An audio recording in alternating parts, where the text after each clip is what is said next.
A Arte da Guerra. Sun Tzu. Livro escrito 500 anos antes de Cristo. Número 1. Sobre a avaliação. Reflexão. Antes de iniciar qualquer ação, é preciso avaliar as condições. Clima, terreno, forças próprias e inimigas, o moral das tropas e a liderança.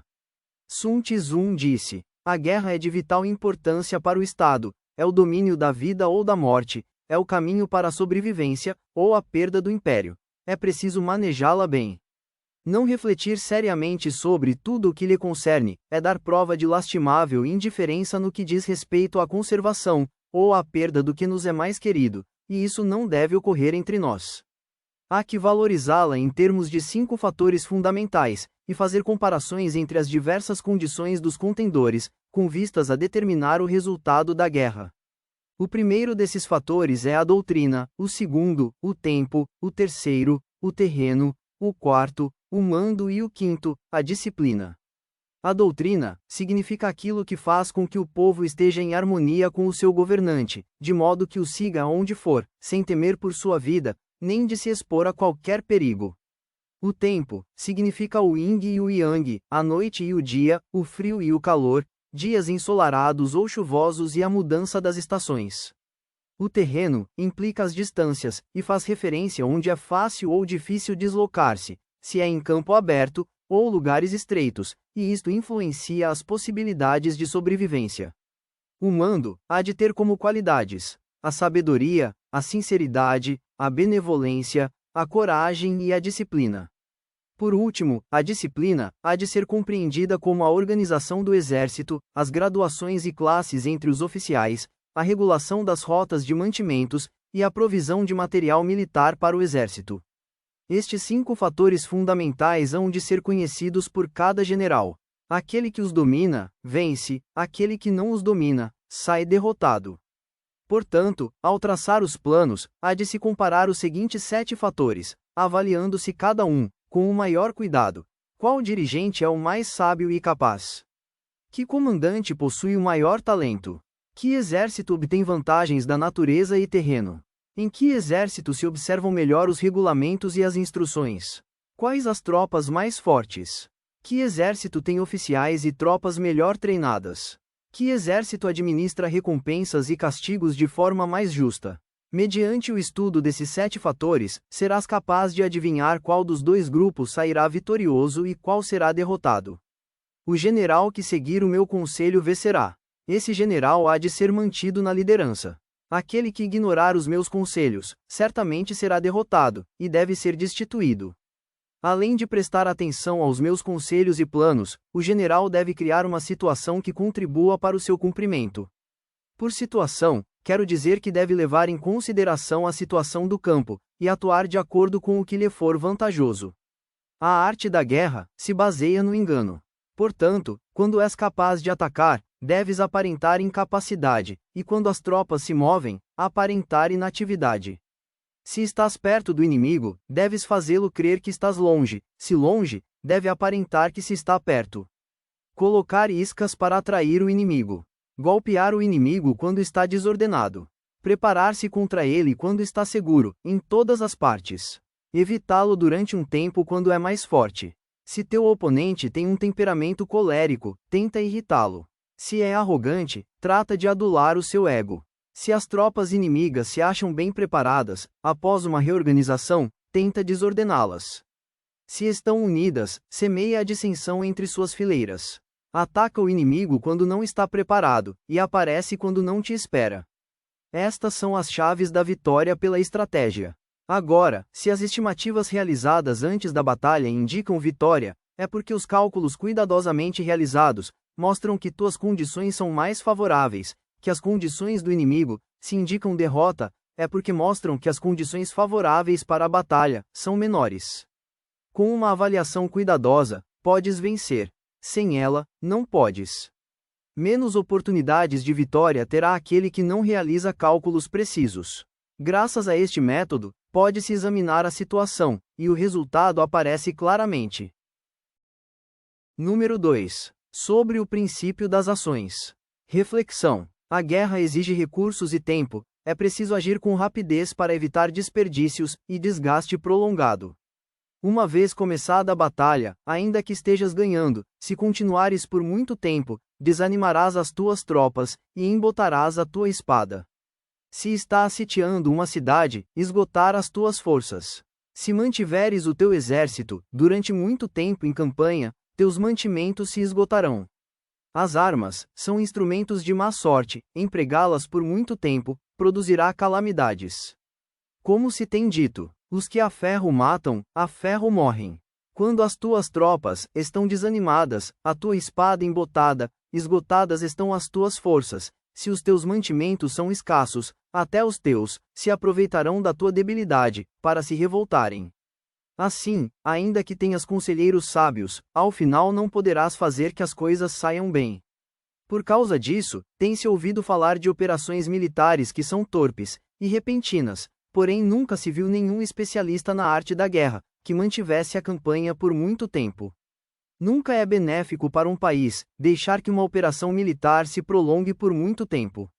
Como se diz comumente, ser rápido como o trovão, que retumba antes de que tenhas podido tapar os ouvidos, ser veloz como o relâmpago que brilha antes de haveres podido piscar.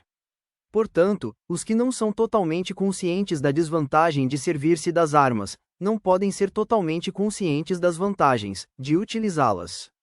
Os que utilizam os meios militares, com perícia, não movimentam suas tropas 2 vezes, nem proporcionam alimentos em 3 ocasiões, com o mesmo objetivo. Isto quer dizer que não se deve mobilizar o povo mais de uma vez por campanha, e que imediatamente depois de alcançar a vitória, não se deve regressar ao próprio país, para fazer uma segunda mobilização. A princípio, isto significa proporcionar alimentos para as próprias tropas, porém, só depois que se tiram os alimentos ao inimigo. Se ao invés de tomar os mantimentos e armas de teu próprio país, retirares do teu inimigo, estarás bem abastecido de armas e provisões. Quando um país empobrece, por causa das operações militares, isso se deve ao transporte de provisões de um lugar distante. Se as transportas desde um lugar distante, o povo empobrecerá. Os que habitam próximo de onde está o exército, podem querer vender suas colheitas a preços elevados, porém acaba-se deste modo, o bem-estar da maioria da população. Quando se transportam as provisões para muito longe, ocorre ruína por causa do alto custo. Nos mercados próximos ao exército, os preços das mercadorias aumentam. Portanto, as longas campanhas militares constituem uma ferida para o país. Quando se esgotam os recursos, os impostos se arrecadam sob pressão. Quando o poder e os recursos se tenham esgotado, arruína-se o próprio país. O povo é privado de grande parte de seus produtos, enquanto os gastos do governo para armamentos se elevam. Os habitantes constituem a base de um país, os alimentos são a felicidade do povo. O príncipe deve respeitar este fato, e ser austero em seus gastos. Em consequência, um general inteligente luta por desprover o inimigo de seus alimentos. Cada porção de alimento tomado do inimigo equivale a 20 que te forneces a ti mesmo. Assim, pois, o que arrasa o inimigo é a imprudência e a motivação dos teus, em fazer desaparecer as vantagens dos adversários. Quando recompensas teus homens com os benefícios que ostentavam os adversários, eles lutarão com iniciativa própria, e assim poderás tomar o poder e a influência que antes tinha o inimigo. É por isto que se diz que, onde há grandes recompensas, há homens valentes. Por conseguinte, em batalha de carros, recompensa primeiro o que tomar ao menos 10 carros. Se recompensas a todo mundo, não haverá suficiente para todos, assim pois, oferece uma recompensa a um soldado, para animar a todos os demais. Troca as cores dos soldados inimigos, feitos prisioneiros, e utiliza-os misturados aos teus. Trata bem os soldados, e presta-lhes atenção. Os soldados prisioneiros devem ser bem tratados, para conseguir que no futuro lutem para ti.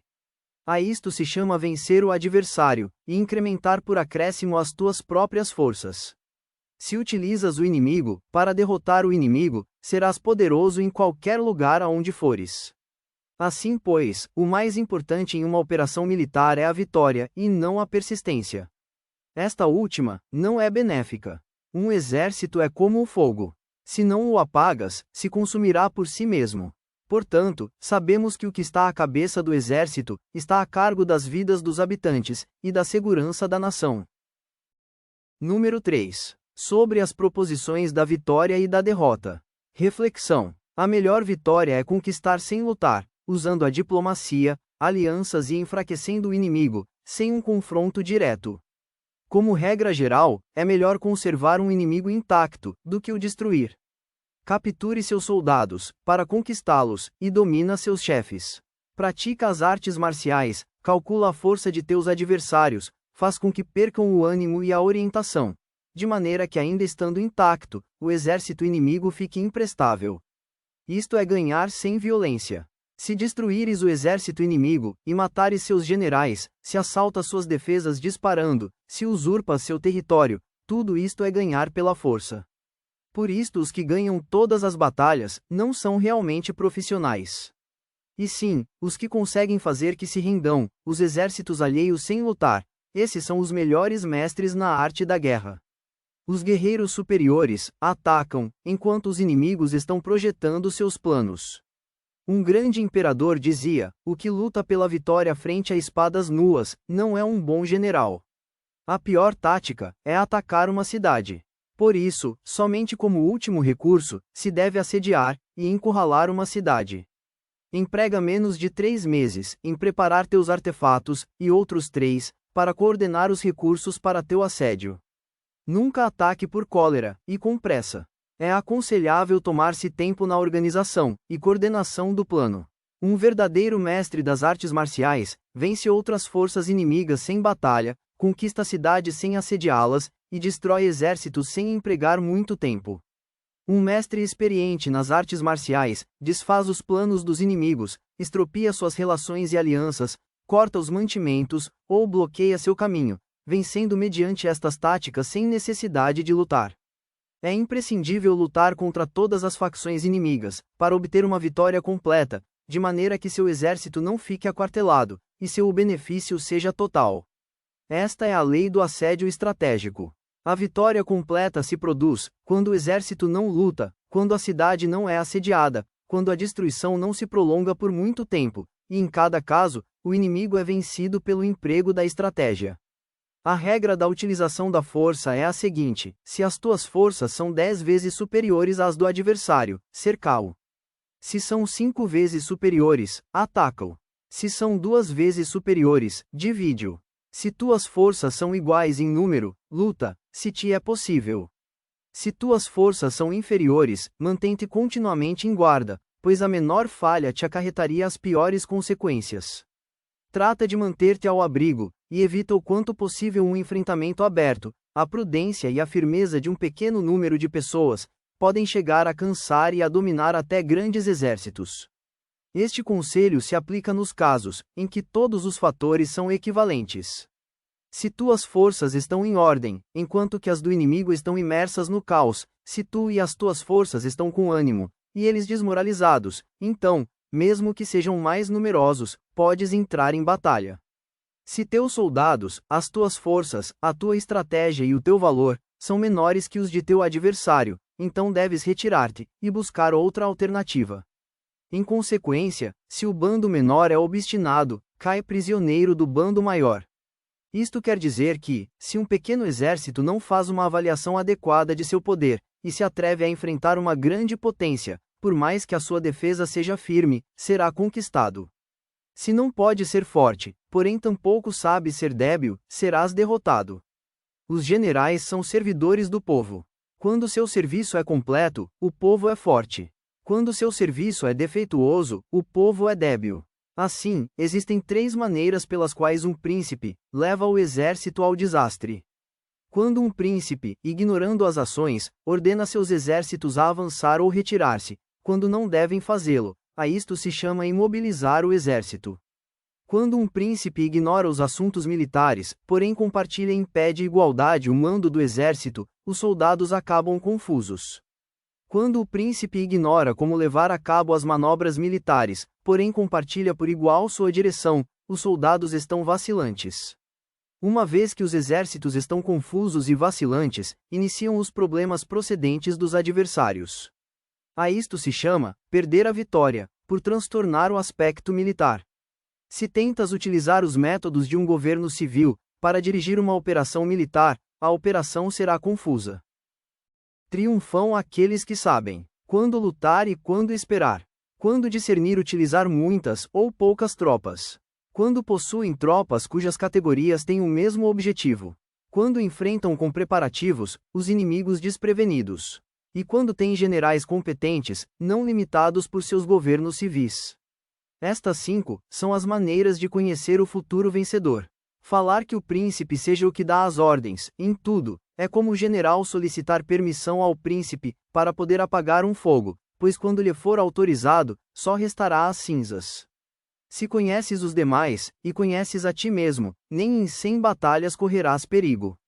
Se não conheces os demais, porém conheces a ti mesmo, perderás uma batalha, e ganharás outra. Se não conheces aos demais, nem conheces a ti mesmo, correrás perigo em cada batalha. Número 4. Sobre a medida na disposição dos meios. Reflexão. Posicione-se de forma que o inimigo não possa atacar com vantagem, e esteja preparado para responder a qualquer movimento. Antigamente, os guerreiros especialistas faziam a si mesmos invencíveis em primeiro lugar, e depois aguardavam, para descobrir a vulnerabilidade de seus adversários. Fazeres a ti invencível significa conheceres a ti mesmo. Aguardar para descobrir a vulnerabilidade do adversário significa conhecer o outro. A invencibilidade está em ti mesmo, e a vulnerabilidade no adversário. Por isto, os guerreiros especialistas podem ser invencíveis, porém não podem fazer que seus adversários sejam vulneráveis.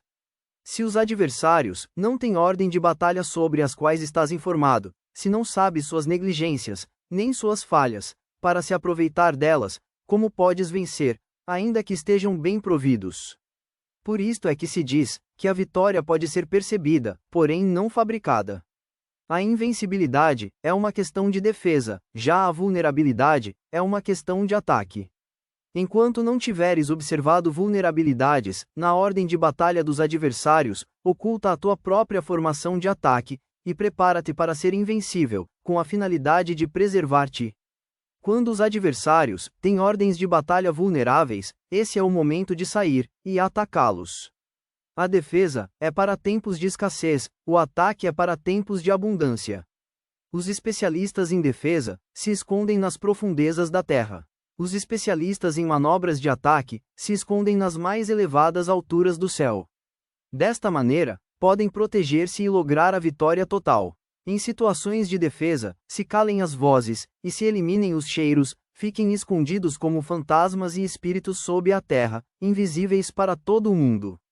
Em situações de ataque, o teu movimento seja rápido e o teu grito intenso e fulgurante, veloz como o trovão e o relâmpago, para que os teus adversários não possam se preparar, mesmo que venham do céu. Prevê a vitória, quando qualquer um pode conhecê-la, não constitui verdadeira destreza. Todos elogiam a vitória ganha em batalha, porém essa vitória não é realmente tão boa. Todos elogiam a vitória na batalha, porém o verdadeiramente desejável é poder ver o mundo do sutil, e dar-se conta do mundo do oculto, até ao ponto de ser capaz de alcançar a vitória, onde ela não existe em forma. Não se requer muita força para levantar um cabelo, não é necessário ter uma vista aguda, para ver o sol e a lua, nem se necessita ter muito ouvido para escutar o retumbar do trovão. O que todos conhecem não se chama sabedoria, a vitória sobre os demais, obtida por meio da batalha não se considera uma boa vitória. Antigamente, os que eram conhecidos como bons guerreiros, venciam quando era fácil vencer. Só serás capaz de assegurar a vitória, depois de enfrentar um adversário em um conflito armado. Essa vitória é uma vitória dura. Se fores capaz de ver o sutil, e de perceberes o oculto e rompendo antes da ordem de batalha, a vitória assim obtida é uma vitória fácil. Em consequência, as vitórias dos bons guerreiros se destacam por sua inteligência ou sua bravura. Assim, as vitórias que se ganham em batalha não são devidas à sorte.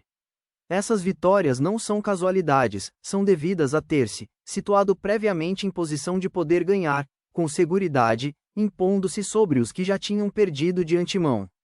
A grande sabedoria não é algo óbvio, o mérito grande não se anuncia. Quando és capaz de ver o sutil, é fácil ganhar. O que isso tem a ver com a inteligência ou a bravura? Quando se resolvem os problemas antes que surjam, quem chama isto inteligência? Quando há vitória sem batalha, quem fala de bravura?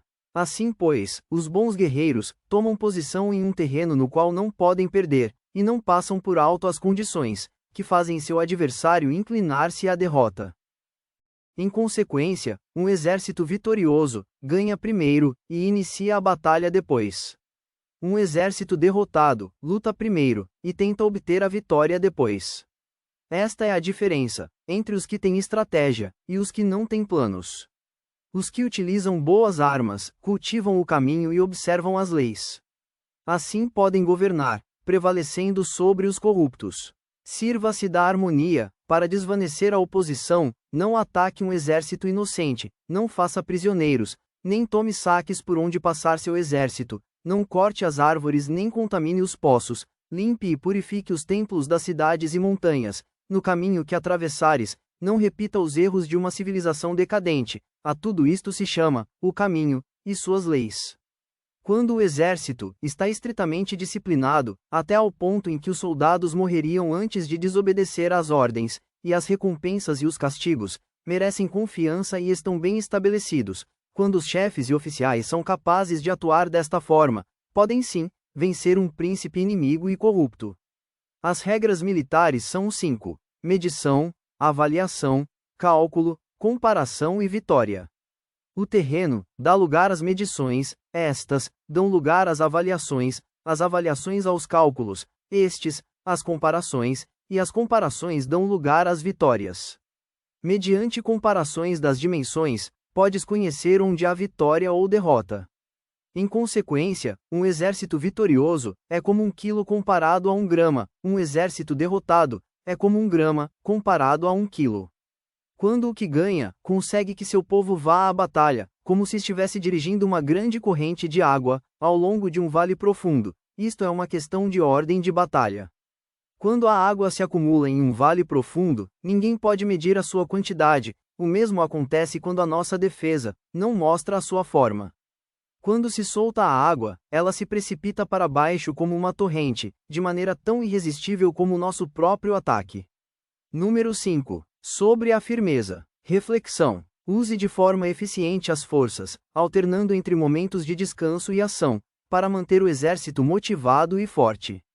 A força é a energia acumulada, ou a que se percebe, é muito mutável. Os especialistas são capazes de vencer o inimigo, criando uma percepção favorável neles, e assim obter a vitória sem necessidade de exercer sua força.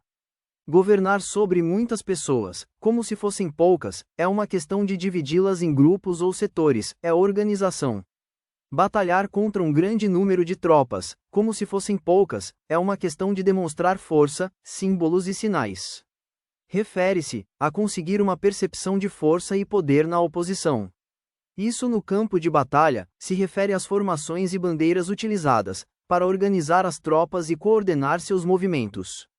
Conseguir que o exército seja capaz de combater contra o adversário sem ser derrotado é uma questão de empregar métodos ortodoxos ou heterodoxos. A ortodoxia e a heterodoxia não são elementos fixos, senão que se utilizam como um ciclo. Um imperador que foi um famoso guerreiro e administrador falava: manipular as percepções dos adversários sobre o que é ortodoxo e heterodoxo, e depois atacar inesperadamente, combinando ambos os métodos até convertê-lo em um, tornando-se quase assim indefinível para o inimigo. Que o efeito das forças seja como o de pedras arrojadas sobre ovos, é uma questão de cheio e vazio. Quando induzes os adversários a atacar-te, em teu território, sua força sempre está vazia em desvantagem, sendo vantagem a ti, enquanto que não competes no que são melhores, a tua força estará sempre cheia. Atacar com o vazio, contra o cheio, é como atirar pedras sobre ovos, de certeza se quebram.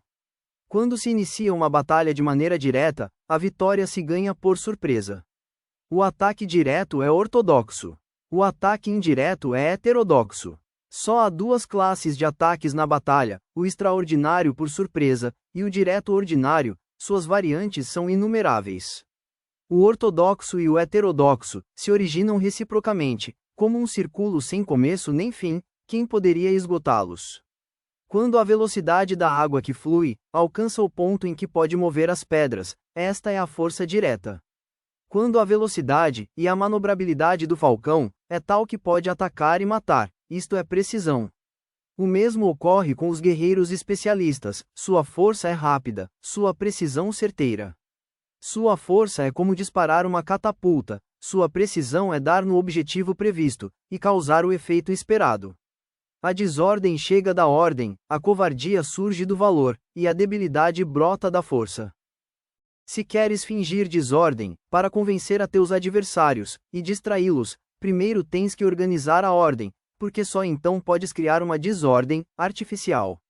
Se queres fingir covardia, para conhecer a estratégia dos adversários, primeiro tens que ser extremadamente valente, porque só então podes atuar como tímido, de maneira artificial. Se queres fingir debilidade, para induzir a arrogância em teus inimigos, primeiro deves ser extremadamente forte, porque só então podes pretender ser débil. A ordem e a desordem são uma questão de organização, a covardia é uma questão de valentia e de ímpeto, a força e a debilidade são uma questão da formação na batalha.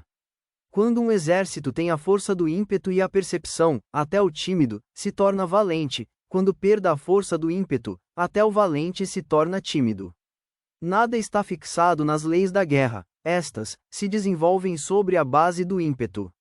Com astúcia, se pode antecipar e conseguir que os adversários se convençam a si mesmos, como proceder e mover-se, faça-os a caminhar pelo caminho que tu lhes traça.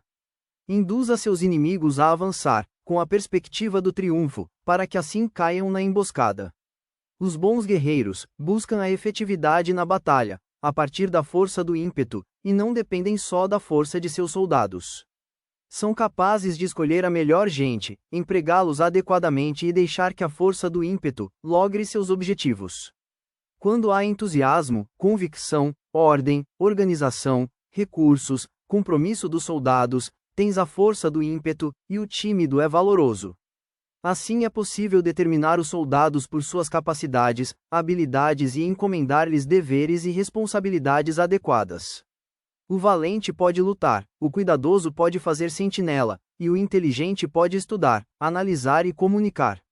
Cada qual é útil. Fazer que os soldados lutem, permitindo que a força do ímpeto faça seu trabalho, é como fazer rodar rocas. As rocas permanecem imóveis quando estão em um lugar plano, porém giram, estando em plano inclinado, ficam fixas, quando são quadradas, porém giram, se são redondas. Portanto, quando se conduz os homens à batalha, com astúcia, o impulso é como de rocas redondas, que se precipitam montanha abaixo, esta é a força que produz a vitória. Número 6. Sobre o cheio e o vazio. Reflexão. Descubra e explore as fraquezas do inimigo, enquanto protege as próprias vulnerabilidades. Os que se antecipam, se preparam, chegam primeiro ao campo de batalha, e esperam ao adversário, estão em posição descansada. Os que chegam por último, ao campo de batalha, e os que de improviso iniciam a luta, acabam esgotados. Os bons guerreiros fazem com que os adversários venham a eles, e de nenhum modo se deixam atrair fora de sua fortaleza. Se fazes com que os adversários venham a ti para combater, tua força estará sempre vazia. Se não sais a combater, tua força estará sempre cheia. Esta é a arte de esvaziar os demais, e de encher-te a ti mesmo. O que impulsiona os adversários a vir até a ti, por conta própria, é a ilusória perspectiva de ganhar. O que desanima os adversários de ir até a ti é a probabilidade de sofrer danos. Quando os adversários estão em posição favorável, deves cansá-los. Quando estão bem alimentados, cortar os mantimentos. Quando estão descansando, fazer que se ponham em movimento. Ataque inesperadamente, fazendo que os adversários se esgotem, correndo para salvar suas vidas. Interrompa suas provisões, arrase seus campos e corte suas vias de abastecimento. Apareça em lugares críticos e ataque donde menos te espera, fazendo que tenham que acudir ao resgate. Apareça onde não possam ir, dirija-te até onde menos esperem. Para deslocar-te centenas de quilômetros, sem cansaço, atravesse por terras despovoadas. Atacar um espaço aberto não significa só um espaço em que o inimigo não tem defesa. Enquanto sua defesa não seja estrita, e o lugar não esteja bem guardado, os inimigos se dispersarão ante ti, como se estivesses atravessando um território despovoado. Para tomar infalivelmente o que atacas, ataca donde não há defesa. Para manter uma defesa infalivelmente segura, defende onde não há ataque. Assim, no caso dos que são especialistas em ataque, seus inimigos não sabem por onde atacar. Quando se cumprem as instruções, as pessoas são sinceramente leais e comprometidas. Devem os planos e preparativos para a defesa ser implantados com firmeza, sendo tão reservados que não se revelam as estratégias de nenhuma forma, e os adversários se sentem inseguros, e sua inteligência não lhes servirá para nada. Sê extremadamente sutil e discreto, até o ponto de não ter forma. Sê completamente misterioso e confidencial, até o ponto de ser silencioso. Desta maneira poderás dirigir o destino de teus adversários. Para avançar sem encontrar resistência, arremete por seus pontos débeis.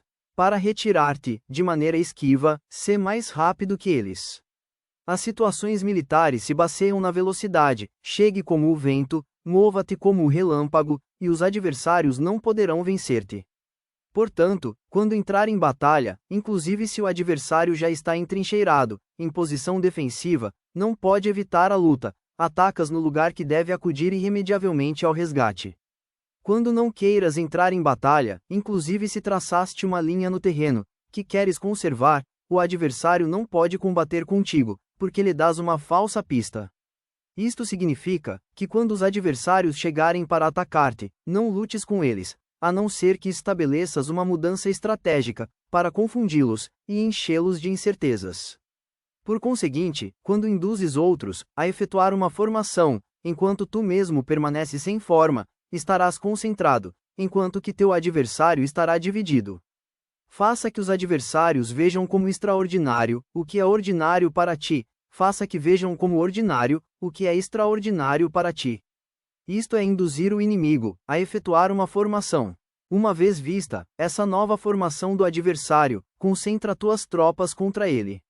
Como tua formação não está à vista, o adversário dividirá seguramente suas forças. Quando estás concentrado formando uma só força, e o inimigo está dividido em 10, estás atacando uma concentração de 1 contra 10, assim tuas forças superam as suas. Se podes atacar a uns poucos soldados, com muitos, desanimarás o número de teus adversários. Quando estás fortemente entrincheirado, estás forte atrás de boas barricadas, e não deixas filtrar nenhuma informação sobre tuas forças, sai fora sem formação precisa, ataca e conquista de maneira irrestrita. O inimigo não deve conhecer onde tu pensas liberar a batalha, porque quando não se conhece, o inimigo destaca muitos postos de vigilância, e no momento que se estabelecem numerosos postos, só tens que combater contra pequenas unidades. Assim, quando sua vanguarda está preparada, sua retaguarda é defeituosa, e quando sua retaguarda está preparada, sua vanguarda apresenta pontos débeis.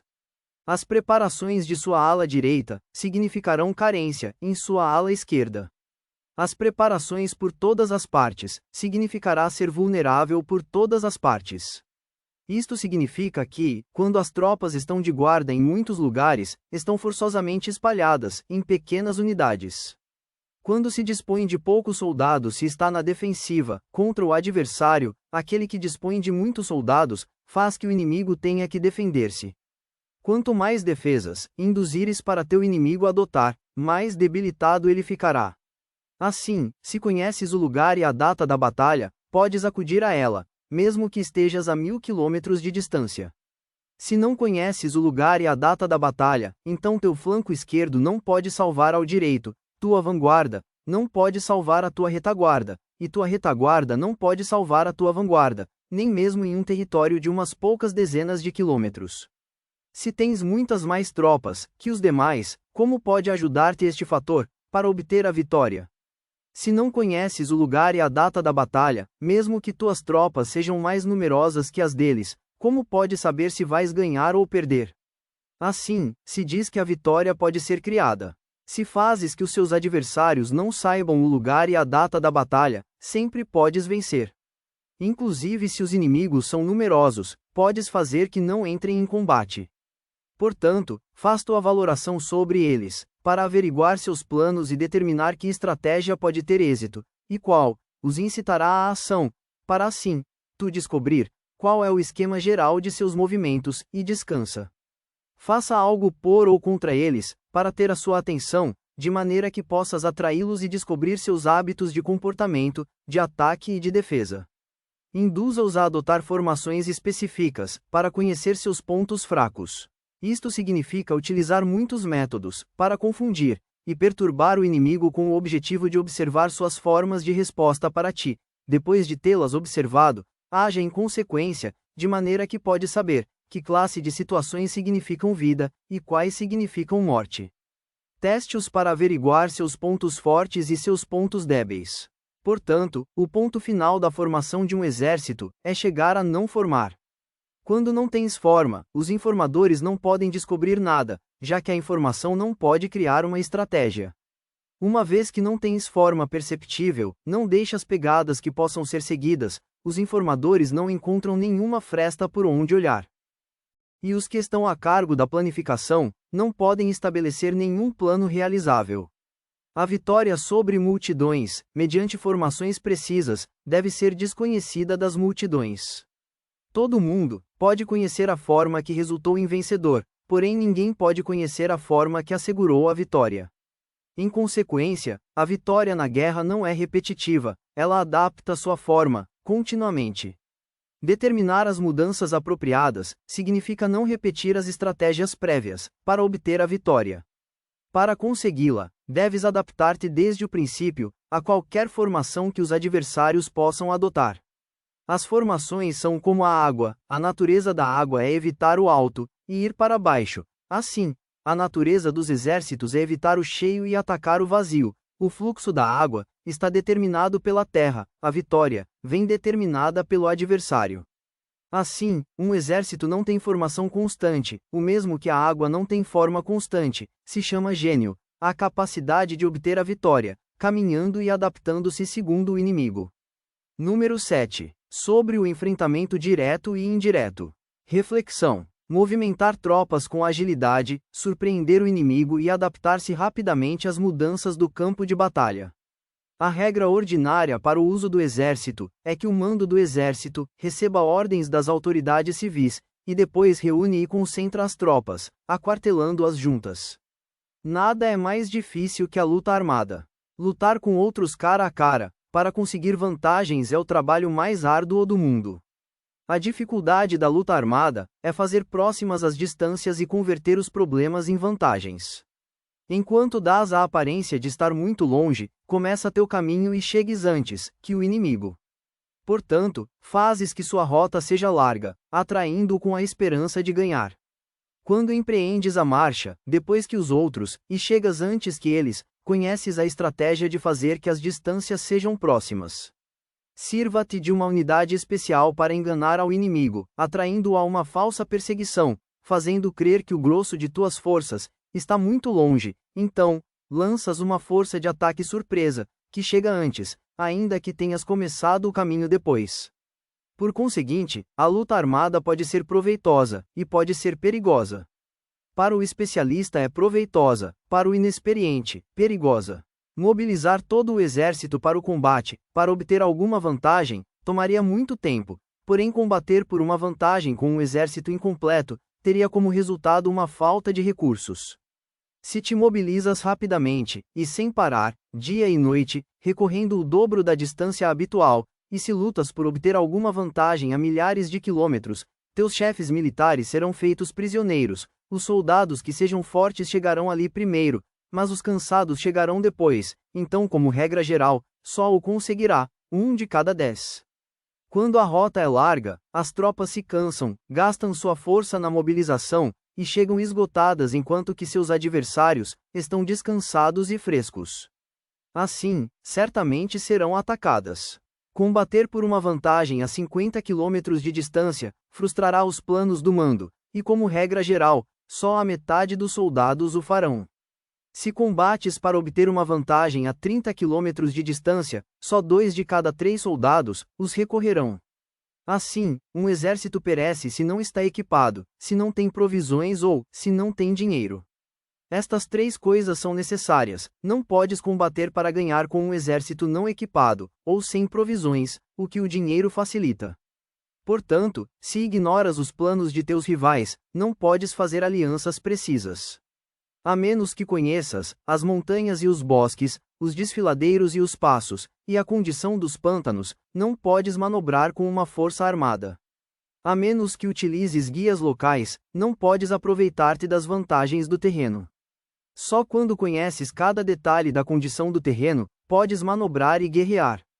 Por conseguinte, uma força militar se usa segundo a estratégia prevista, se mobiliza mediante a esperança de recompensa, e se adapta mediante a divisão e a combinação. Uma força militar se estabelece mediante a estratégia, no sentido de que distraias ao inimigo para que ele não possa conhecer qual é a tua situação real, e não possa impor sua supremacia. Se mobiliza mediante a esperança de recompensa, no sentido de que entra em ação, quando vê a possibilidade de obter uma vantagem. Dividir e tornar a fazer combinações de tropas, se fazes para confundir ao adversário e observar como reage frente a ti.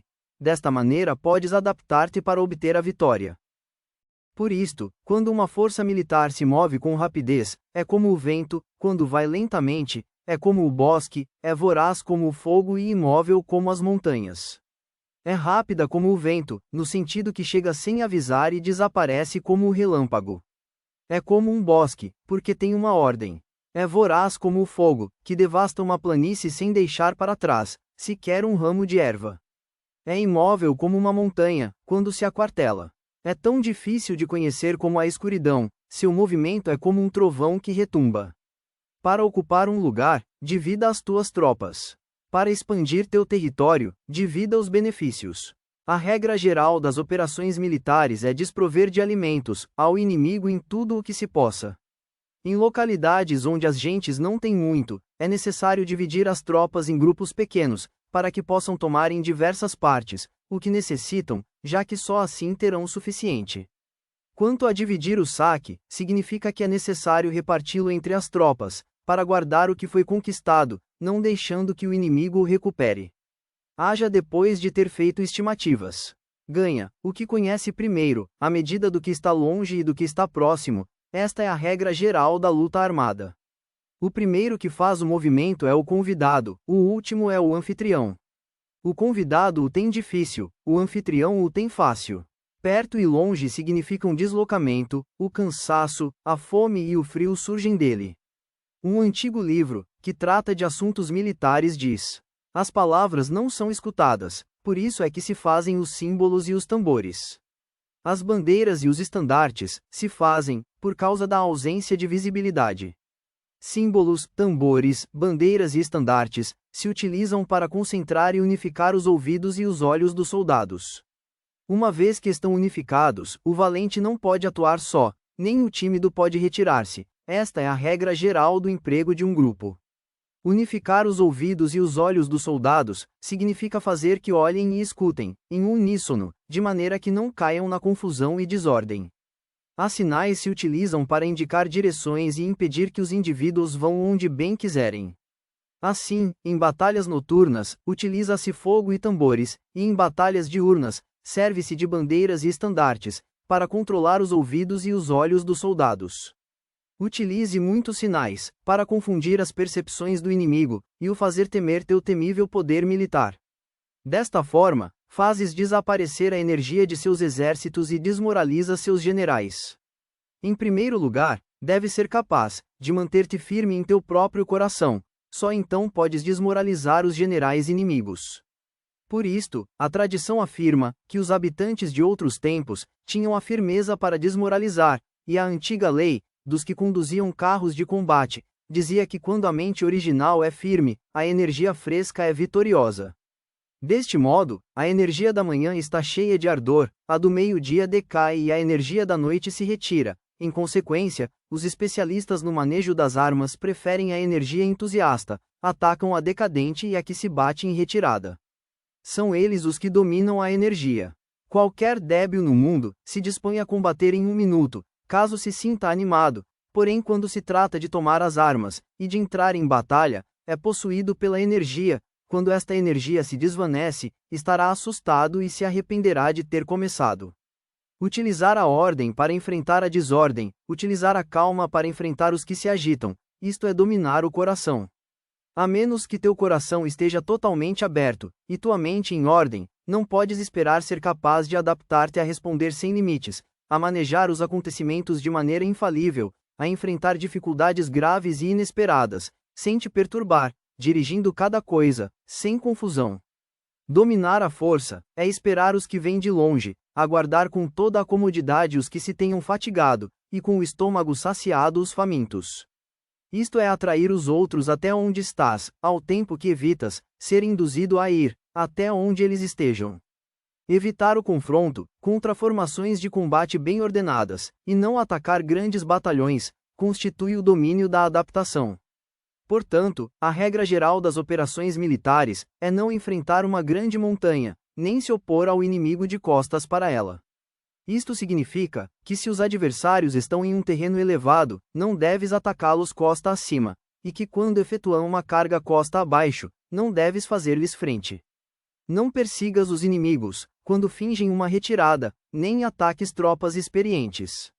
Se os adversários fogem, de repente, antes de esgotar toda a sua energia, seguramente há emboscadas esperando para atacar tuas tropas. Neste caso, deves deter a teus oficiais para que não se lancem em sua perseguição.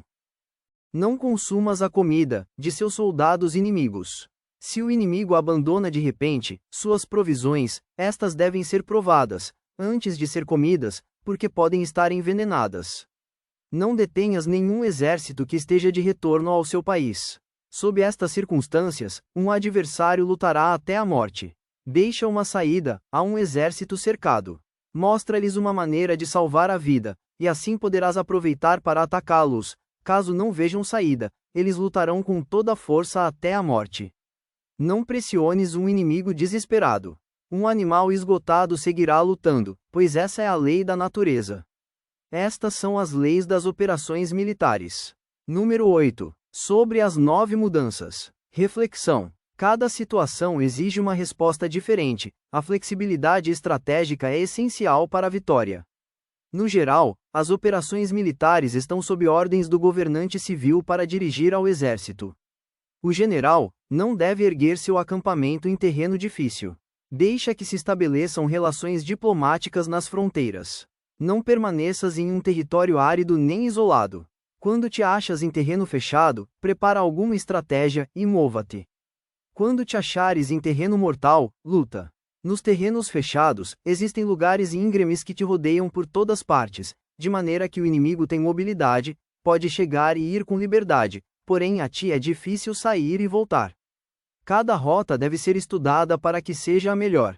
Há rotas que não deves usar, exércitos que não deves atacar, cidades que não deves sitiar, terrenos sobre os quais não deves combater, e ordens de governantes civis que não deves obedecer. Em consequência, os generais que conhecem as variáveis possíveis, para aproveitar-se do terreno sabem como manejar as forças armadas. Se os generais não sabem como adaptar-se de maneira vantajosa, mesmo que conheçam a condição do terreno, não podem aproveitar-se dele. Se estão ao mando do exército, porém ignoram as artes de adaptar-se, mesmo que conheçam o objetivo a lograr, não podem fazer que os soldados lutem por ele. Se és capaz de ajustar a campanha, de modo que mude conforme o ímpeto das forças, então a vantagem não muda, e os únicos prejudicados são os inimigos. Por esta razão, não existe uma estrutura permanente. Se podes compreender totalmente este princípio, podes fazer que os soldados operem, na melhor forma possível. Portanto, as considerações da pessoa inteligente incluem o analisar objetivamente o benefício e o prejuízo. Quando considera o benefício, sua ação se expande, quando considera o dano, seus problemas resolvem-se. O benefício e o dano são interdependentes, e os sábios os têm em conta. Por isso, o que retira os adversários é o dano, o que os mantém ocupados é a ação, e o que lhes motiva é o benefício. Cansa os inimigos, mantendo-os ocupados e não deixando-os respirar. Porém, antes de lográ-lo, tens que realizar previamente teu próprio trabalho. Esse trabalho consiste em desenvolver um exército forte, um povo próspero, uma sociedade harmoniosa e uma maneira ordenada de viver. Assim, a norma geral das operações militares consiste em não contar com que o inimigo não acuda, se não confiar em ter os meios de enfrentá-lo, não contar com que o adversário não ataque, se não confiar em possuir o que não pode ser atacado. Se podes recordar sempre o perigo quando estás a salvo e o caos em tempos de ordem, permanece atento ao perigo e ao caos enquanto não tenham, todavia, evita-os antes de que se apresentem, esta é a melhor estratégia de todas. Por isto, existem 5 riscos que são perigosos nos generais. Os que estão dispostos a morrer, podem perder a vida, os que querem preservar a vida, podem ser feitos prisioneiros, os que são dados a paixões irracionais, podem ser ridicularizados, os que são muito puritanos, podem ser desonrados, os que são compassivos, podem ser perturbados. Se te apresentas em um lugar, que com toda segurança os inimigos se precipitarão a defender, as pessoas compassivas se apressarão a resgatar seus habitantes, causando a si mesmas problemas e cansaço. Estes são 5 riscos, que constituem defeitos nos generais, e que são desastrosos para as operações militares. Os bons generais são diferentes, eles comprometem-se até a morte, não se aferram à esperança de sobreviver, atuam de acordo com os acontecimentos, em forma racional e realista, sem deixar-se levar por emoções, nem estar sujeitos à confusão. Quando vem uma boa oportunidade, são como tigres, em caso contrário cerram suas portas. Sua ação e sua não ação são questões de estratégia, e não podem ser agradados nem aborrecidos. Número 9. Sobre a distribuição dos meios. Reflexão. Conhecer o terreno é vital, deve saber onde avançar, onde recuar e como se proteger do inimigo. As manobras militares são o resultado dos planos e estratégias, na maneira mais vantajosa para ganhar. Determinam a mobilidade e eficiência das tropas. Se vais colocar teu exército em posição de observar ao inimigo, atravessa rápido as montanhas, e vigia-os de um vale. Considera o efeito da luz, e mantenha-se na posição mais elevada do vale. Quando combateres numa montanha, ataca de cima para baixo, e não o contrário. Combata estando costa abaixo, e nunca costa acima. Evita que um curso de água divida tuas forças, afasta-te das condições desfavoráveis o quanto antes. Não enfrentes os teus inimigos dentro da água, é conveniente deixar que passem a metade de suas tropas, e nesse momento dividi-las e atacá-las. Não te acampe rio abaixo. Não caminhes contra a corrente, nem contra o vento. Se acampas na beira de um rio, teus exércitos podem ser surpreendidos de noite, empurrados para se afogar-se ou podem colocar-lhes veneno na corrente de água. Tuas barcas não devem ser amarradas corrente abaixo, para impedir que o inimigo aproveite a corrente lançando os barcos deles contra ti.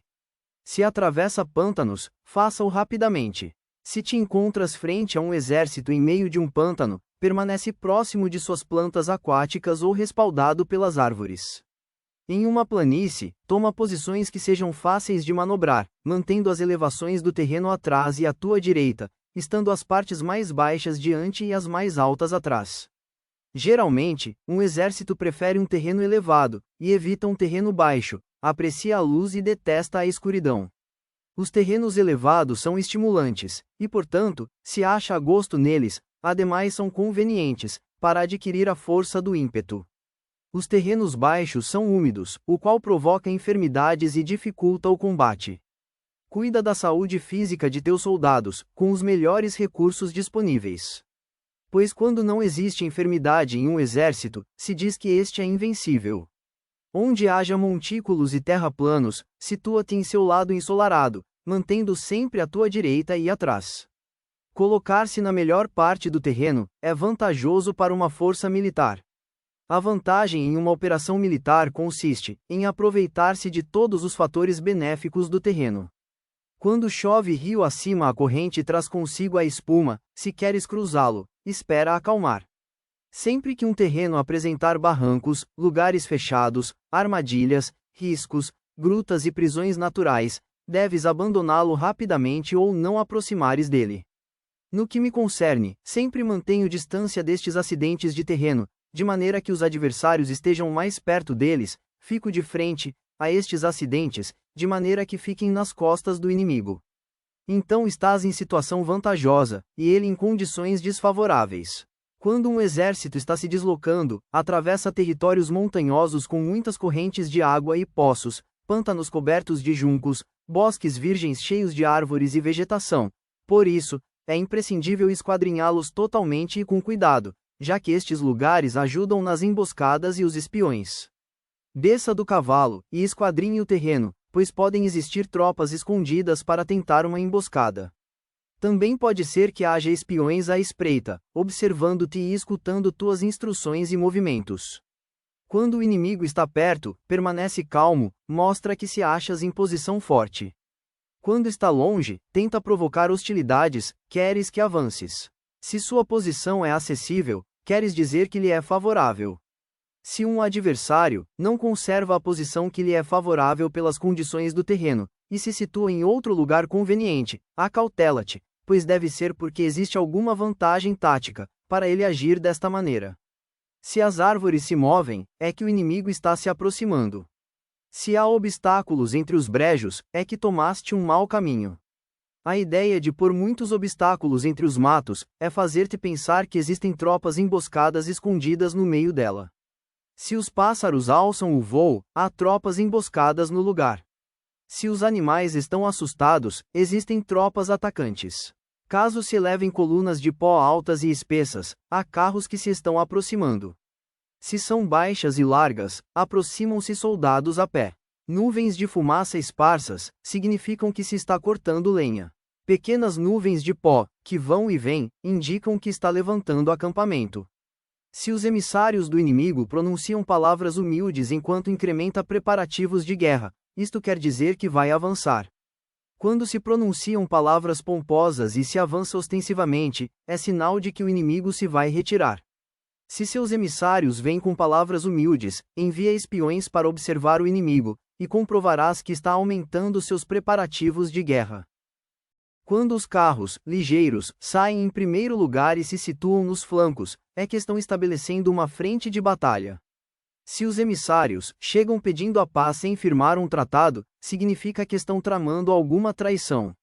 Se o inimigo dispõe rapidamente seus carros em filas de combate, é que está esperando reforços. Não se precipitarão para um confronto, se não soubesse que lhe será enviada ajuda, ou deve haver uma força que se ache à distância, e que é esperada em um determinado momento, para unir as tropas e atacar-te. Convém antecipar, e preparar-se imediatamente para esta eventualidade. Se a metade de suas tropas avança, e a outra metade retrocede, é que o inimigo pensa atrair-te a uma armadilha. O inimigo está fingindo confusão e desordem para incitar-te a que avances. Se os soldados inimigos se apoiam uns nos outros, é que estão famintos. Se os aguadores bebem em primeiro lugar, é que as tropas estão sedentas. Se o inimigo vê uma vantagem, porém não a aproveita, é que está cansado. Se os pássaros se reúnem no campo inimigo, é que o lugar está vazio. Se há pássaros sobrevoando uma cidade, o exército fugiu. Se são produzidas chamadas noturnas, é que os soldados inimigos estão atemorizados. Têm medo e estão inquietos, e por isso chamam uns aos outros. Se o exército não tem disciplina, isto quer dizer que o general não é levado a sério. Se os estandartes se movem, é que está sumido na confusão. Há sinais, que são usados para unificar o grupo. Assim, caso se desloquem de lá para cá, sem ordem, significa que suas fileiras estão confusas. Se seus emissários mostram irritação, significa que estão cansados. Se matam seus cavalos para obter carne, é que os soldados carecem de alimentos, quando não têm marmitas, e não voltam a seu acampamento, são inimigos completamente desesperados. Se produzem murmurações, falta disciplina, se os soldados falam muito entre si, quer dizer que foi perdida a lealdade da tropa.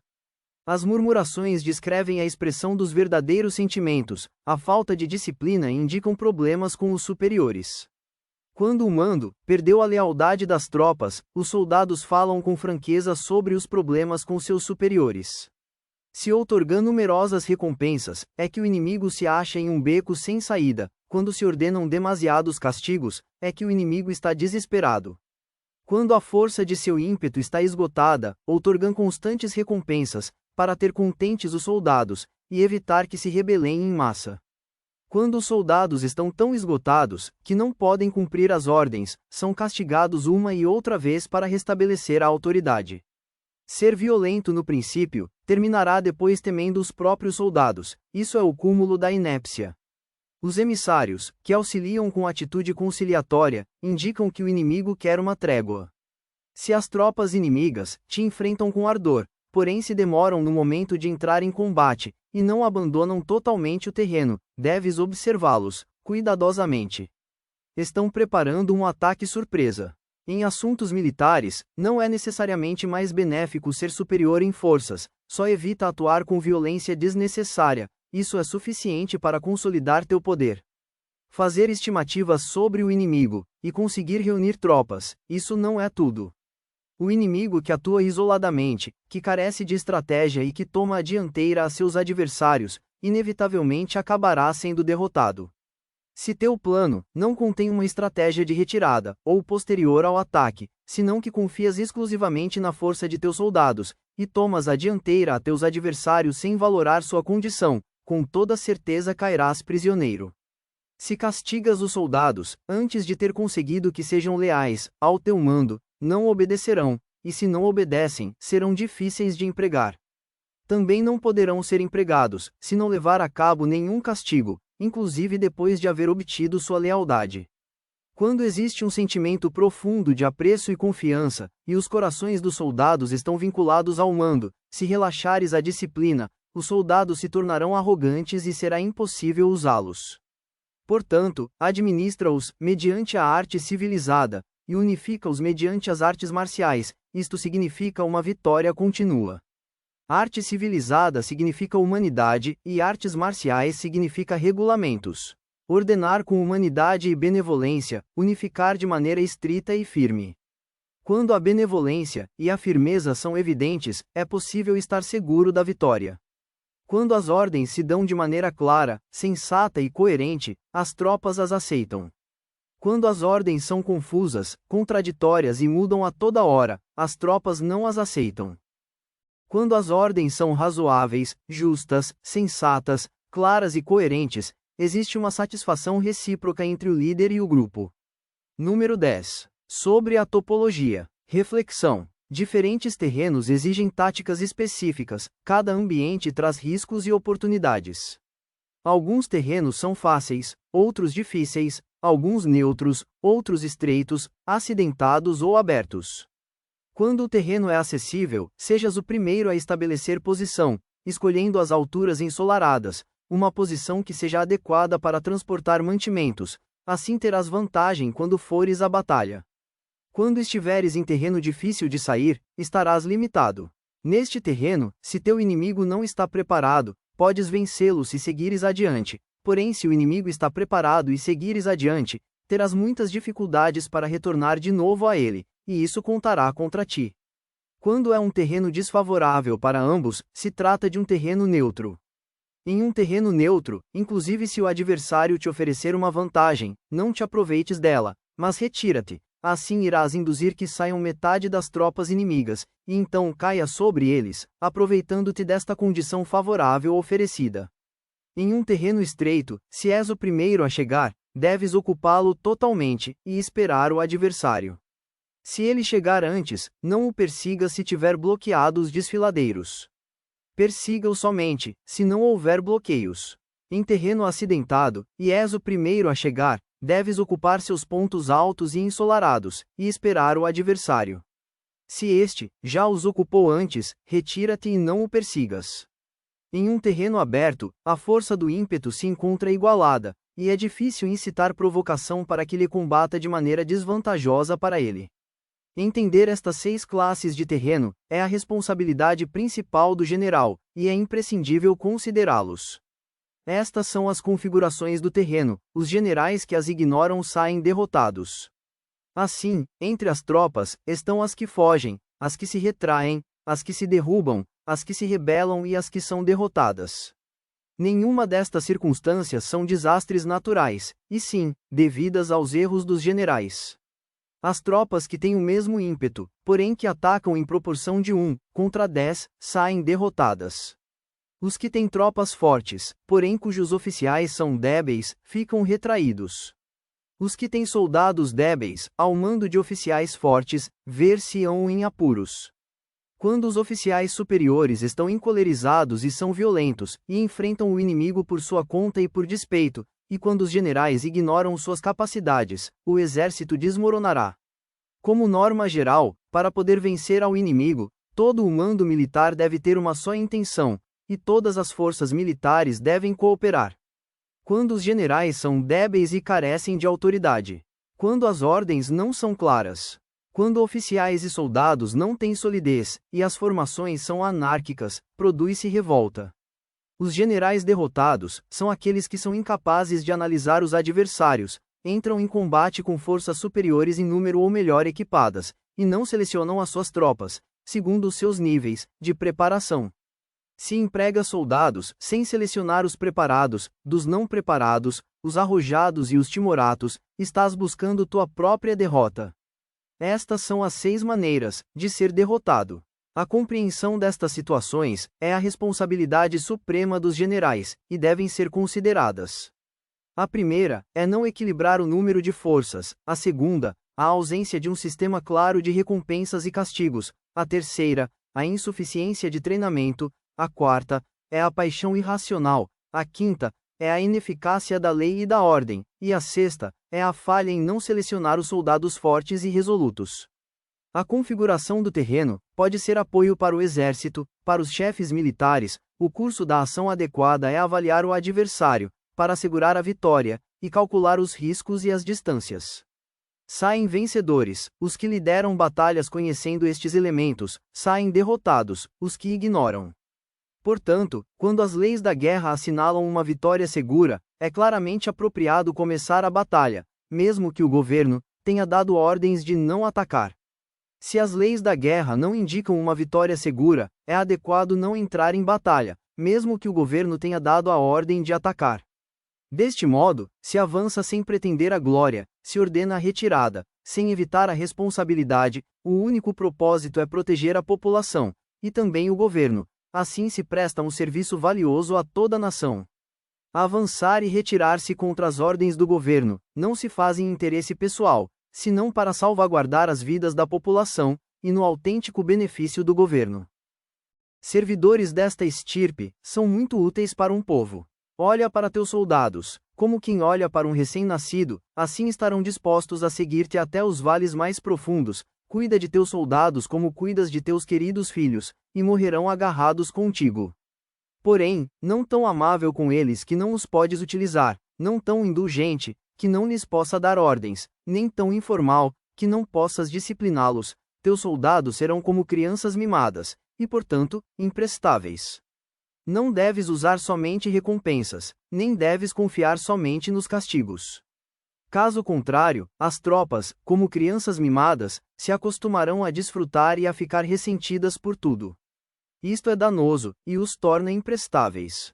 Se sabes que teus soldados são capazes de atacar, porém ignoras que o inimigo é invulnerável a um ataque, terás só a metade das possibilidades de ganhar.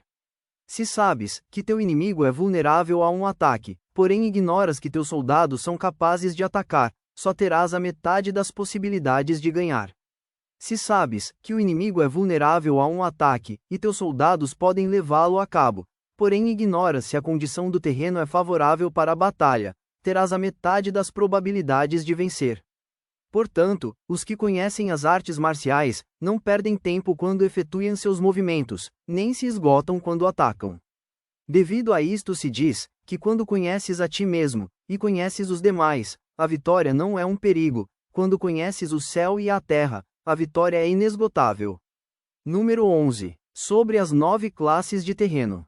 Reflexão. Diferentes terrenos exigem táticas específicas, cada ambiente traz riscos e oportunidades. Conforme as leis das operações militares, existem 9 classes de terrenos. Se lutam entre si em seu próprio território, a este se lhe chama terreno de dispersão. Quando os soldados estão apegados à sua casa, e combatem próximo de seu lar, podem ser dispersados com facilidade. Quando penetras em território alheio, porém não o fazes em profundidade, a este se chama território ligeiro. Isto significa que os soldados podem regressar facilmente.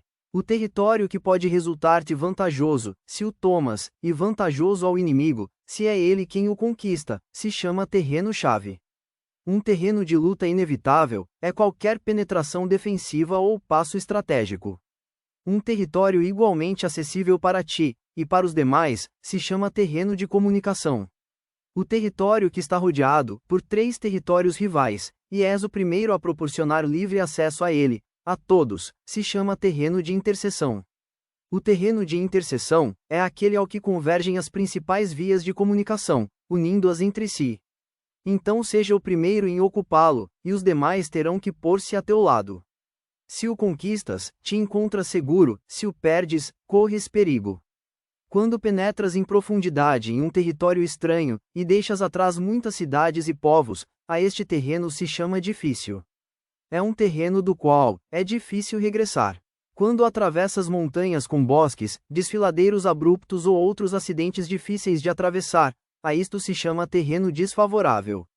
Quando o acesso é estreito, e a saída é tortuosa, de maneira que uma pequena unidade inimiga pode te atacar, mesmo que tuas tropas sejam mais numerosas, a este se chama terreno cercado. Se és capaz de uma grande adaptação, podes atravessar este território. Se só podes sobreviver em um território, lutando com rapidez, e se é fácil morrer, se não o fazes, a este se chama terreno mortal. As tropas que se encontram em um terreno mortal, estão na mesma situação que os que se encontram numa barca que afunda, ou em uma casa em chamas. Assim, não combatas em um terreno de dispersão, não te detenhas em um terreno ligeiro, não ataques em um terreno ocupado pelo inimigo, não deixes que tuas tropas sejam divididas, em um terreno de comunicação. Em terrenos de interseção, estabeleça comunicações, em terrenos difíceis, entra com provisões, em terrenos desfavoráveis, continua marchando, em terrenos cercados, faz planos, em terrenos mortais, luta. Em um terreno de dispersão, os soldados podem fugir. Um terreno ligeiro é quando os soldados penetram em território inimigo, e não têm as costas cobertas, por isso suas mentes não estão concentradas, e não estão atentas para a batalha. Não é vantajoso atacar ao inimigo em um terreno-chave, o que é vantajoso é chegar primeiro a ele. Não se deve permitir que fique isolado o terreno de comunicação, para assim poderes servir-se das rotas de mantimentos. Em terrenos de interseção, estarás a salvo se estabeleceres alianças, se as perdes, te encontrarás em perigo. Em terrenos difíceis, entrar com provisões significa reunir todo o necessário, para estar ali muito tempo. Em terrenos desfavoráveis, já que não podes entrincheirar-te nele, deves apressar-te em sair. Em terrenos cercados, introduza táticas de surpresa. Se as tropas caírem em um terreno mortal, todos lutarão de maneira espontânea. Por isto se diz, situa as tropas em um terreno mortal, e sobreviverão. Os que são considerados especialistas na arte da guerra, são capazes de fazer que o inimigo perca contato entre sua vanguarda e sua retaguarda, a confiança, entre as grandes e as pequenas unidades, o interesse recíproco, pelo bem-estar das diferentes linhas, o apoio mútuo, entre governantes e governados, o alistamento de soldados e a coerência de seus exércitos. Estes especialistas entram em ação quando lhes é vantajoso, e se retraem em caso contrário. Introduzem mudanças para confundir o inimigo, atacando-os aqui e ali, aterrorizando-os e semeando entre eles a confusão, de tal maneira que não lhes dá tempo para fazer planos. Pode-se perguntar como enfrentar forças inimigas numerosas e bem organizadas, que se dirigem até a ti. A resposta é que se dê em primeiro lugar, algo que apreciem, e depois te escutarão. A rapidez de ação é o fator essencial da condição da força militar, aproveitando-se dos erros dos adversários, desviando-os por caminhos que não esperam e atacando-os quando não estão em guarda. Isto significa que para aproveitar-se da falta de preparação, de visão e de cautela dos adversários, é necessário atuar com rapidez, e se vacilas, esses erros não te servirão de nada. Numa invasão, por regra geral, quanto mais se adentram os invasores no território estranho, mais fortes se fazem, até o ponto de que o governo nativo não pode expulsá-los.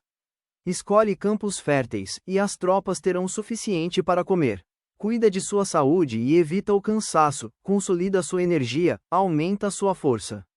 Que os movimentos de tuas tropas e a preparação de teus planos sejam insondáveis. Consolida a energia mais entusiasta de tuas tropas, economiza as forças restantes, mantém em segredo tuas formações e teus planos, permanecendo insondável para os inimigos, e espera a que se produza um ponto vulnerável para assim avançar. Situa tuas tropas em um ponto que não tenha saída, de maneira que tenham que morrer antes de poder escapar. O que ante a possibilidade da morte, não estarão dispostas a fazer? Os guerreiros dão então o melhor de si. Quando se acham diante de um grave perigo, perdem o medo. Quando não há nenhum local onde ir, permanecem firmes. Quando estão totalmente implicados em um terreno, se aferram a ele. Se não têm outra opção, lutarão até o fim. Por esta razão, os soldados estão vigilantes sem ter que ser estimulados, se alistam sem ter que ser chamados às fileiras, são amistosos sem necessidade de promessas, e se pode confiar neles sem necessidade de ordens. Isto significa que quando os combatentes se encontram em perigo de morte, seja qual seja seu risco, todos têm o mesmo objetivo, e portanto, estão alertas sem necessidade de ser estimulados, têm boa vontade de maneira espontânea, sem necessidade de receber ordens, e pode confiar-se de maneira natural neles, sem promessas nem necessidade de hierarquia. Proíbe os augúrios, para evitar as dúvidas, e os soldados nunca te abandonarão. Se teus soldados não têm riquezas, não é porque não as querem. Se não têm mais longevidade, não é porque não queiram viver mais. O dia em que se dá a ordem de marcha, os soldados choram.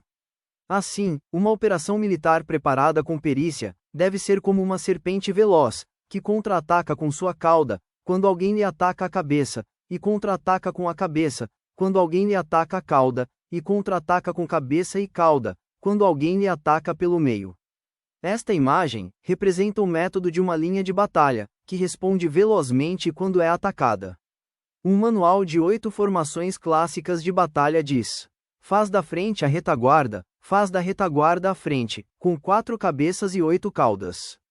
Faz que a cabeça esteja em todas partes, e quando o inimigo arremete pelo centro, cabeça e cauda acudirão ao resgate. Pode-se perguntar, se é possível fazer que uma força militar seja como uma serpente rápida. A resposta é afirmativa. Inclusive se as pessoas têm antipatia, elas se encontrarão no mesmo barco, e se ajudarão em caso de perigo de naufragar. É a força da situação de perigo, que faz isto acontecer. Por isto, não basta depositar a confiança em cavalos atados e rodas fixas. Se atam os cavalos, para formar uma linha de combate estável, e se fixam as rodas, para fazer os carros não se moverem. Porém, ainda assim, isto não é suficientemente seguro nem se pode confiar nisso. É necessário permitir que haja variantes às mudanças que se fazem, pondo os soldados em situações mortais, de maneira que combatam de forma espontânea e se ajudem entre si, cotovelo com cotovelo. Este é o caminho da segurança e da obtenção de uma vitória certa. A melhor organização é fazer que se expresse o valor e mantê-lo constante. Ter êxito tanto com tropas débeis, como com tropas destemidas, se baseia na configuração das circunstâncias. Se conquistas a vantagem do terreno, podes vencer os adversários, inclusive com tropas ligeiras e débeis, quanto mais com tropas poderosas e destemidas. O que faz possível a vitória a ambas classes de tropas é a circunstância do terreno. Portanto, os especialistas em operações militares obtêm a cooperação da tropa, de tal maneira que dirigir um grupo é como dirigir a um só indivíduo, que não tem mais que uma opção. Corresponde ao general ser tranquilo, reservado, justo e metódico. Seus planos são tranquilos e absolutamente secretos, para que ninguém possa descobri-los. Seu mando é justo e metódico, assim ninguém se atreve a tomar sua frente.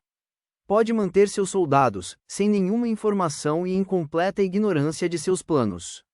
Muda suas ações e revisa seus planos, de maneira que ninguém possa reconhecê-los. Muda de lugar e de prazos, e se desloca por caminhos sinuosos, de maneira que ninguém possa antecipá-lo. Pode ganhar, quando ninguém pode entender, em nenhum momento quais são tuas intenções. Disse um grande homem, o principal engano, que se valora nas operações militares, não se dirige só aos inimigos, mas sim em suas próprias tropas, para fazer que te sigam sem saber aonde vão. Quando um general fixa uma meta às suas tropas, é como o que sobe a um lugar elevado, e depois retira a escada. Quando um general se adentra muito no interior do território inimigo, está pondo à prova todo o seu potencial. Pode queimar as naves das suas tropas e destruir suas casas, assim as conduz como um rebanho, e todos ignoram até onde se encaminham. Incumbe os generais de reunir os exércitos, e pô-los em situações perigosas. Também devem examinar as adaptações aos diferentes terrenos, as vantagens de concentrar-se, ou dispersar-se, e as pautas dos sentimentos e situações humanas. Quando se fala de vantagens e de desvantagens da concentração e da dispersão, se quer dizer que as pautas dos comportamentos humanos mudam segundo os diferentes tipos de terreno. A norma geral dos invasores é unir-se quando estão no coração do território inimigo, porém tendem a dispersar-se quando estão nas orlas fronteiriças. Quando deixas teu território e atravessas a fronteira em uma operação militar, te achas em terreno isolado. Quando é acessível desde todos os pontos, é um terreno de comunicação. Quando te adentras em profundidade, estás em um terreno difícil. Quando penetras pouco, estás em um terreno ligeiro. Quando a tuas costas se acham espessuras infranqueáveis e adiante passagens estreitas, estás em um terreno cercado. Quando não há nenhum local donde ir, se trata de um terreno mortal. Assim, em um terreno de dispersão, unifica as mentes dos soldados. Em terreno ligeiro, as mantenha em contato. Em um terreno-chave, aprecie-as para tomá-lo. Em um terreno de interseção, presta atenção à defesa. Em um terreno de comunicação, estabeleça sólidas alianças. Em um terreno difícil, assegura mantimentos continuados. Em terreno desfavorável, apressa tuas tropas a sair rapidamente dele. Em terreno cercado, cerra as entradas. Em terreno mortal, indica a tuas tropas que não existe nenhuma possibilidade de sobreviver. Por isto, a psicologia dos soldados consiste em resistir quando se vêem rodeados, a lutar quando não se pode evitar, e obedecer em casos extremos. Até que os soldados não se vejam rodeados, não têm a determinação de resistir até alcançar a vitória. Quando estão desesperados, apresentam uma defesa unificada. Por isso, os que ignoram os planos inimigos, não podem preparar alianças. Os que ignoram as circunstâncias do terreno, não podem manobrar suas forças. Os que não utilizam guias locais, não podem aproveitar-se do terreno. Os militares de um governo eficaz devem conhecer todos estes fatores. Quando o exército de um governo eficaz ataca um grande território, o povo não se pode unir. Quando seu poder supera os adversários, é impossível fazer alianças. Se podes averiguar os planos de teus adversários, aproveita-te do terreno, e faça o inimigo manobrar de maneira que se encontre indefeso. Assim, nem sequer um grande território poderá reunir tropas suficientes para deter-te. Portanto, se não lutas para obter alianças, não aumentas o poder de nenhum país, porém estendes tua influência pessoal, ameaçando assim os adversários. Tudo isso faz com que o país e as cidades inimigas fiquem vulneráveis. Outorga recompensas, que não estejam reguladas e dá ordens incomuns. Considera a vantagem de outorgar recompensas que não tenham precedentes, observa como o inimigo faz promessas sem ter em conta os códigos estabelecidos. Maneja as tropas como se fossem uma só pessoa. Emprega-as em tarefas reais, porém não lhes fale. Motiva-as com recompensas, porém não comente os possíveis prejuízos. Emprega teus soldados só em combater, sem comunicar-lhes tua estratégia. Deixe-os conhecer apenas os benefícios que os esperam, porém não lhes fales dos danos potenciais.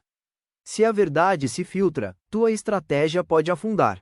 Se os soldados começam a preocupar-se, tornar-se-ão vacilantes e temerosos. Coloque-os em uma situação de possível extermínio, e então lutarão para viver. Ponha-os em perigo de morte, e então sobreviverão. Quando as tropas enfrentam perigos, são capazes de lutar para obter a vitória. Assim, a tarefa de uma operação militar é fingir acomodar-se às intenções do inimigo.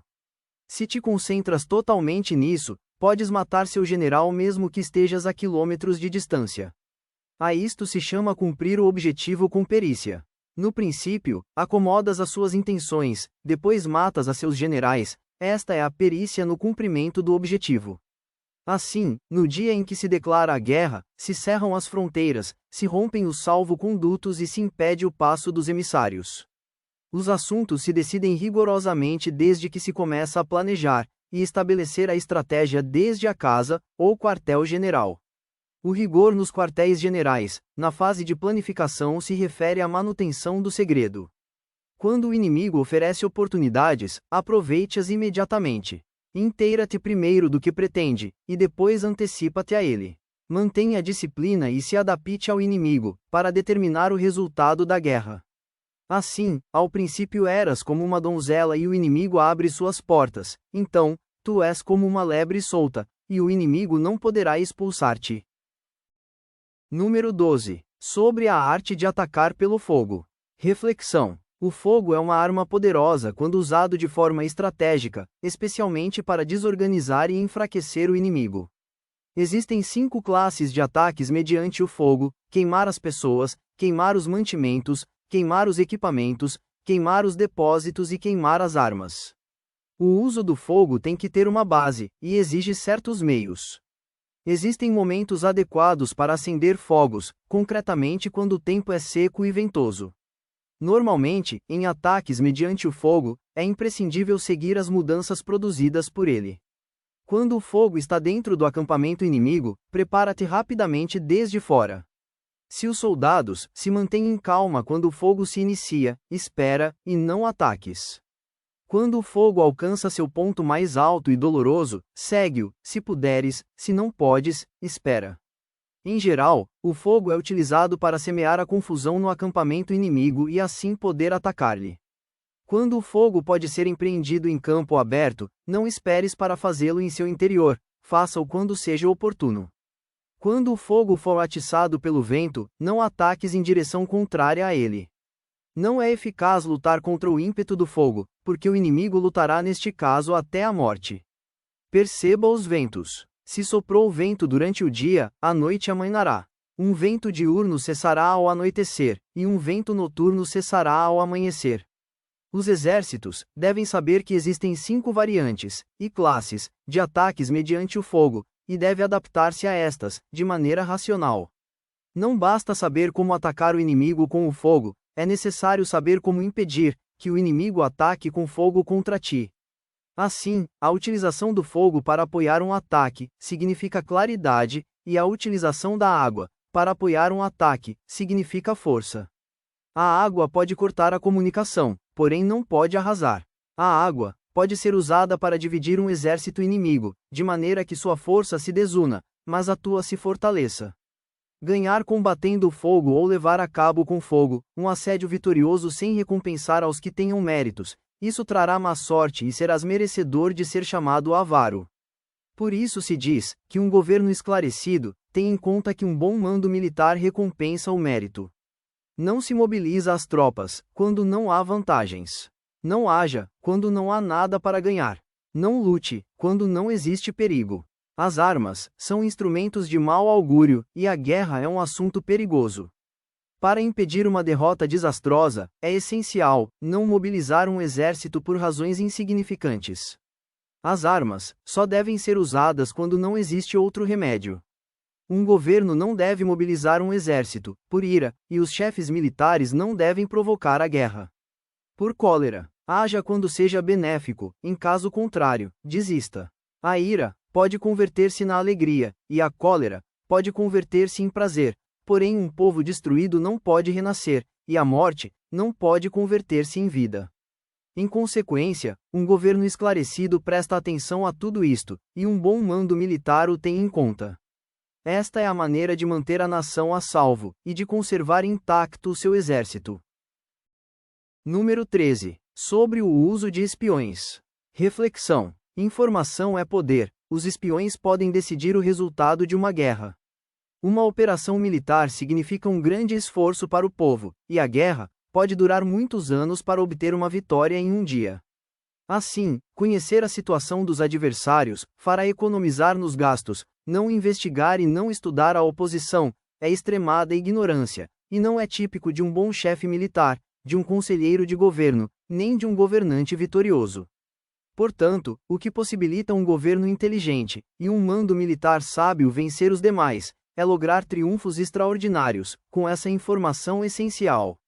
A informação antecipada não se pode obter de fantasmas, nem espíritos, nem se pode ter por analogia, nem descobrir mediante cálculos. Deve-se obter através de pessoas que conheçam a situação do adversário. Existem 5 classes de espiões: o espião nativo, o espião interno, o espião duplo agente, o espião liquidável e o espião flutuante. Quando todos estão ativos, ninguém deve conhecer suas rotas. A isto se lhe chama gênio organizativo, e se aplica ao governante. Os espiões nativos se contratam entre os habitantes de uma localidade. Os espiões internos se contratam entre os funcionários do inimigo.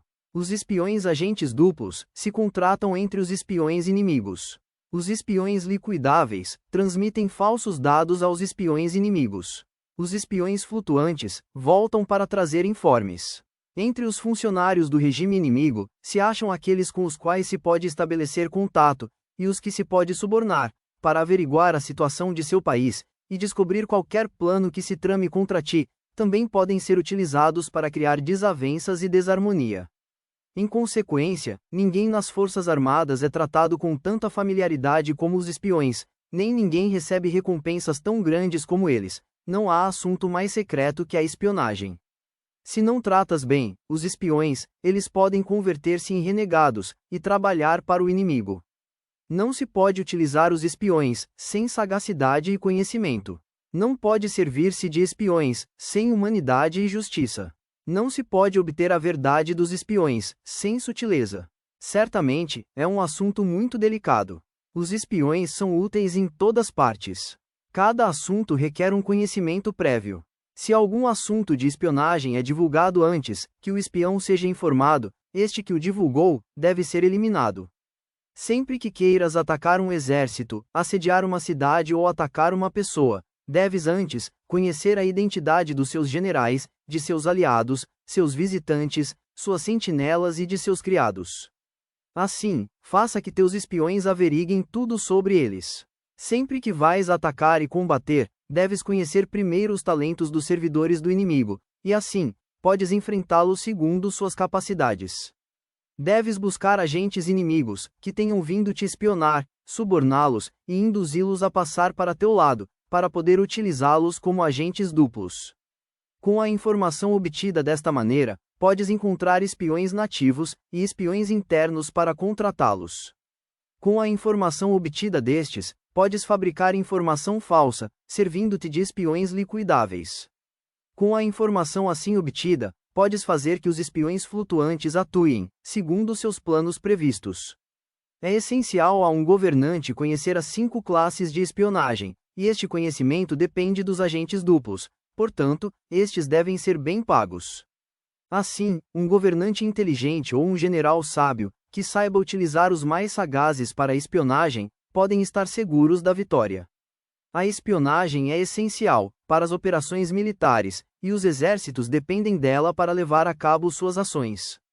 Não será vantajoso para o exército atuar sem conhecer a situação do inimigo, e para conhecer a situação do inimigo só é possível com a espionagem. Sendo assim, tem-se 13 princípios na arte da guerra. Tendo-se a considerar que todas as espécies de conflitos são formas de guerra. 1. Se você não conhece o inimigo nem a si mesmo, perderás todas as batalhas. 2. A arte da guerra é uma questão de vida ou morte, é um caminho para a segurança ou para a ruína.